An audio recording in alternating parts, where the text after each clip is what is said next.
Hola, mi nombre es Carlos Uriel Reyes Juárez, estudiante de Ingeniería en Sistemas Computacionales en Hardware en la Universidad Autónoma de Chihuahua. Esta es la práctica número 2 de la materia de circuitos electrónicos, ondas filtradas y regulador Zener. El objetivo de esta práctica es observar cómo un capacitor en paralelo con la resistencia de carga suaviza la señal pulsante de salida de un rectificador, reduciendo el rizado y verificar el funcionamiento del diodo Zener como elemento de regulación de voltaje. En el video pasado veíamos que el rectificador de media onda o de onda completa produce corriente directa pulsante. La señal nunca es completamente plana. Al agregar un capacitor en paralelo con la resistencia de carga, el capacitor se carga durante los picos de la señal rectificada y se descarga lentamente a través de la resistencia mientras el diodo está bloqueado. Ese proceso reduce las variaciones del voltaje de salida. El nivel de rizado depende directamente de la capacitancia. Mayor capacitancia significa menor rizado, porque el capacitor tarda más en descargarse. El voltaje de rizado se aproxima con la fórmula VR igual a VP sobre F por R por C. Usando esta fórmula obtenemos la diferencia entre el pico más alto con el pico más bajo a donde lleva el voltaje de rizado. El diodo Zener, a diferencia del 1N4007, está diseñado para operar en la región de ruptura inversa. Una vez que el voltaje inverso alcanza su tensión de Zener, el diodo conduce en sentido inverso y mantiene ese voltaje prácticamente constante,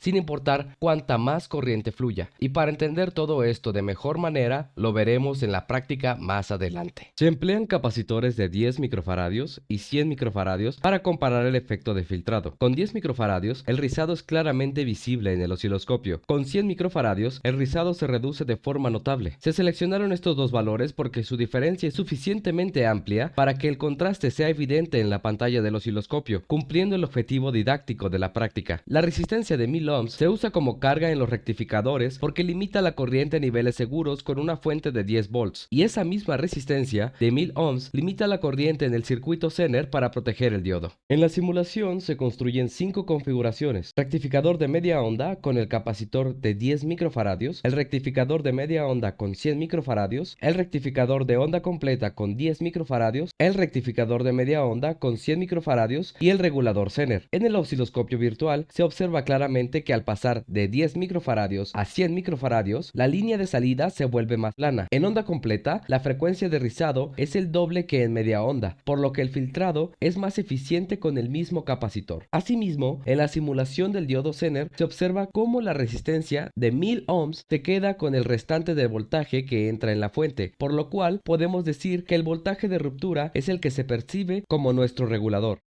En esta tabla se muestran los resultados observados, tanto calculados, simulados y los datos reales que posteriormente veremos en la práctica. Ahora se muestran los materiales que usamos en esta práctica. Y antes de pasar al armado, una recomendación. Hacer uso de pulseras antiestáticas y del mismo modo, si es posible, usar guantes para evitar sobrecargas o choques eléctricos. Y en este video usaré de ellos para prevenirlo. Para comenzar, utilizaremos un capacitor de 10 microfaradios, otro capacitor de 100 microfaradios. Asimismo, dentro de los materiales se encuentra la fuente de voltaje con sus respectivos caimanes de salida, el positivo y el negativo, así como también un multímetro de banco. Pero también pueden hacer uso de un multímetro portátil.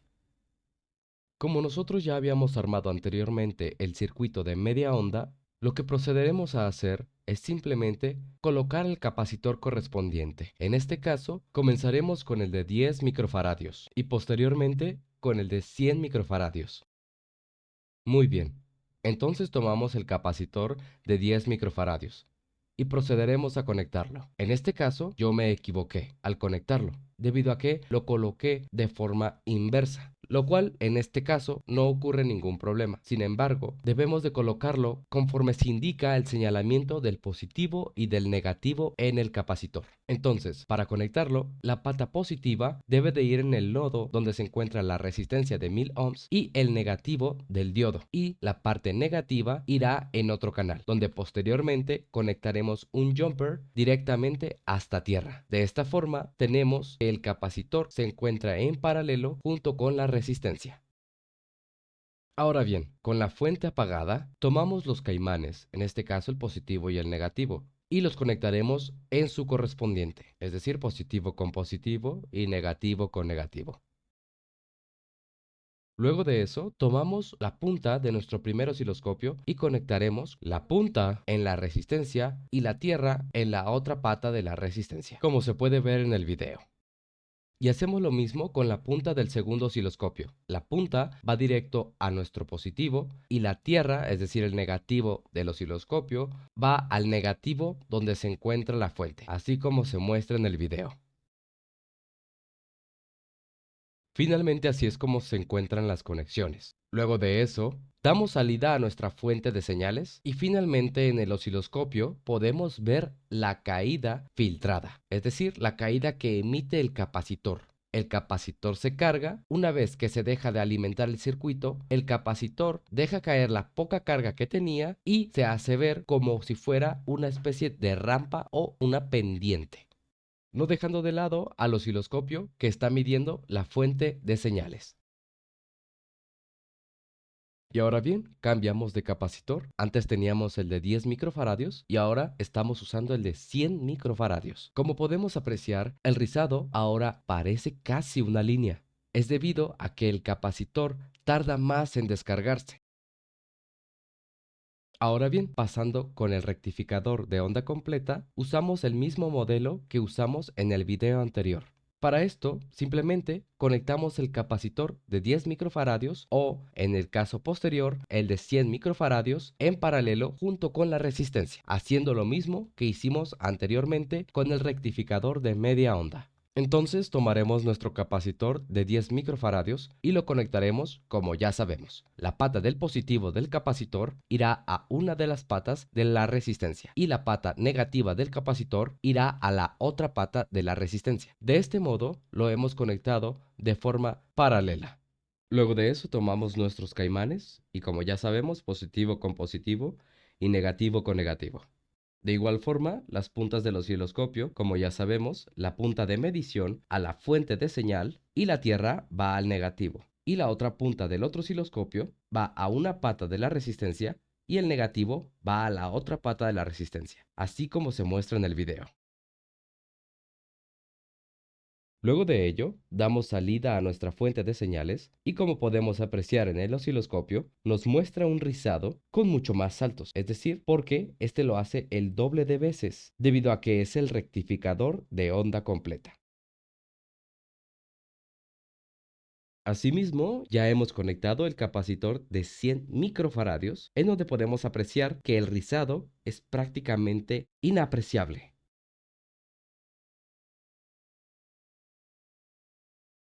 Ahora bien, pasamos al circuito del diodo Zener. En este ocuparemos una protoboard, un diodo Zener, el 1N4734A, que es de 5.6 volts, y el 1N4742A, que es el de 12 volts. Asimismo, ocuparemos cables de conexión o jumpers y también una resistencia de 1000 ohms. Ahora bien, tomamos nuestro primer diodo Zener, en este caso el de 5.6 volts de ruptura, y conectaremos el negativo al riel positivo del protoboard y el positivo a cualquiera de los canales que queramos del mismo protoboard. Luego de eso, conectamos desde la pata del positivo del diodo Zener una de las patas de la resistencia de 1000 ohms y la otra pata de la resistencia la conectaremos en el riel negativo del protoboard.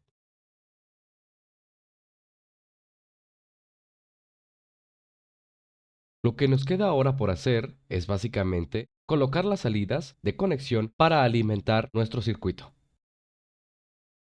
Ahora lo que procederemos a hacer es tomar los caimanes que tenemos y el negativo lo conectaremos con el negativo. Asimismo, el positivo con el positivo. Todo esto sin todavía darle salida a nuestra fuente de voltaje.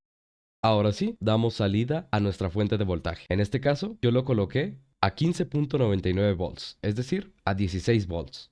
Ahora bien, midiéndolo con el multímetro, colocamos el positivo del multímetro en una de las patas, precisamente en el nodo donde se encuentra el lado positivo del diodo, y el negativo en el riel negativo del protoboard, que es donde se encuentra la otra pata de la resistencia. De este modo, podemos observar que el diodo Zener se queda con los 5.6 volts aproximadamente y deja pasar los 10.7 volts restantes. Al hacer la suma, nos queda un aproximado de 16 volts, por lo cual sabemos que está trabajando correctamente.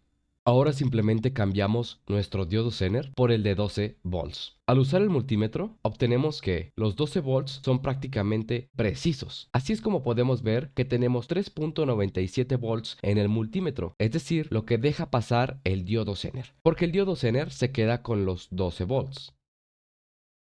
La práctica demostró que agregar un capacitor en paralelo con la carga transforma una señal pulsante en una corriente directa más estable. El capacitor de 100 microfaradios produce menor rizado que el de 10 microfaradios porque almacena más energía y tarda más en descargarse. El rectificador de onda completa requiere menor capacitancia que el de media onda para lograr el mismo nivel de filtrado porque aprovecha ambos semiciclos de la señal. El diodo Zener demostró ser un regulador de voltaje eficaz, independientemente de si la fuente está a 15 volts o a 25 volts. El voltaje en su terminal se mantiene en 5.6 volts o dependiendo de qué modelo de diodo Zener estés usando. Este principio es la base de los reguladores lineales presentes en toda fuente de alimentación de circuitos digitales, incluyendo tarjetas madre y módulos de memoria de los sistemas computacionales.